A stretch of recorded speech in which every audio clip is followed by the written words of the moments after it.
Така, днес ще говорим за дърветата. Ще почетем друидите на 1 май, тяхен празник. И така, ще кажем, че нашия живот е тайно преплетен с дърветата според друидите. Има дървета на около 5000 години, има и над 7000 години. Има дърво, което е достигнало до 126 метра. Има много стари дървета. Те са връзка, те са стари свидетели на Земята, наблюдатели. Дъбът не се появява от жълъда, както мислят хората, от семката, защото ако разрежеш жълъда, няма да видиш нито дървото, нито клоните. Дървото се ражда от невидими сили, които са извън семката, от същества, висши същества. С тези невидими сили работи истината. Дървото изчезва в жълъда, а жълъда изчезва в невидимото. Но и невидимото може да изчезне. Това са дълбоки мисли на другите. Обмяната с дървото е на енергиен план и това е нещо реално. Тънката енергия на дървото ще усети твоето присъствие, твоята енергия, особено ако прегърнеш дървото като приятел и ако си искрен. Тогава ще станеш приятел с дървото и съществото, което е скрито в тази енергия. Дървото приятел може да отнеме цялото ти вътрешно напрежение. Дървото е енергийна същност. Всяка енергия, всяка такава същност си има свои мисли и чувства. Енергията е всякога жива и разумна. Тя те запомня и ако имаш любов към дърветата, ти ще усетиш тяхната енергия, тяхните мисли и чувства към тебе. Дървото е преобразувана енергия. И учителя казва, зарови човекът с главата надолу и той ще умре. Зарови дървото с главата надолу и то ще се разцъфти. В старобългарски език е казано, дървото е естествено красиво.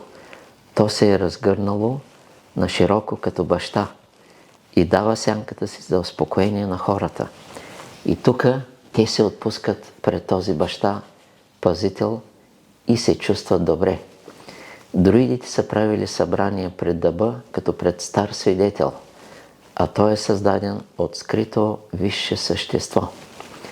Дъбът говори за времето, когато човекът е бил мъдрец. И учителя казва, всяко дърво един ден ще стане един ангел.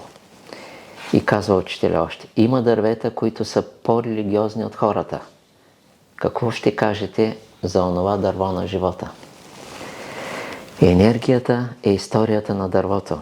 Енергията тече в дървото и в клоните. Как тече? Тя тече и в клоните, тя тече и в цвета, и в плодовете. Плодът е озряла енергия. Хубавия плод или плодът е озряла енергия или хубавия плод. Това е, затова харесваме озрели плодове и такива сочни, да кажем. Дървото е създадено от енергийни потоци. За дървото има друго дърво, енергийно дърво, както зад океана има друг океан, невидим океан. Когато енергията е слязла, тя е образувала дървото. Ако тази енергия се отдели от един клон, той изсъхва. Както и същество оттегли енергията си.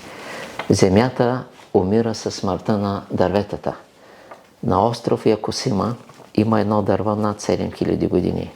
Това е огромен опит.